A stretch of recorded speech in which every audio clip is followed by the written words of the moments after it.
আজ খুশিতে পাগল হয়ে যাওয়ার দিন, কারণ কিছু একটা ছোট্ট স্বপ্ন আবার একটা পূরণ। কিছু কিছু কালেকশন আমার প্রচণ্ড পছন্দের জিনিস বলতে পারো। সেরকমই কালেকশন অনেক দিন থেকে রেডি করার চেষ্টা করছিলাম, বাট হয়ে আর উঠছিল না। সব কিছু আমার সিলভার জুয়েলারি থাকলেও আমার কাছে শাখা পলাটা ছিল না। নোয়া, বালা, আংটি, হার, কানের এভরিথিং, নূপুর থেকে শুরু করে সব কিছু আছে, বাট শাখা পলাটা আমার কাছে ছিল না। সেটাও আজকে করে ফেলেছি তোমাদের আশীর্বাদে, ভগবানের আশীর্বাদে, তোমাদের ভালোবাসায় আর ভগবানের আশীর্বাদে। যাই হোক, কেমন হয়েছে ডিজাইনটা বলো। আমি যে এত খুশি যে আমি কিছু বলতে পারছি না। তো দুটোর মধ্যে আমি শাখাটা একটু সরুই চেয়েছিলাম, আর পলাটা এর থেকে সরু হয় না।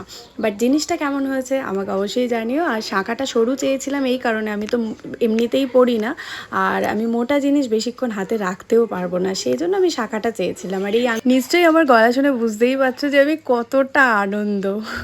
তো যাই হোক, থ্যাংক ইউ সো মাচ সবাইকে।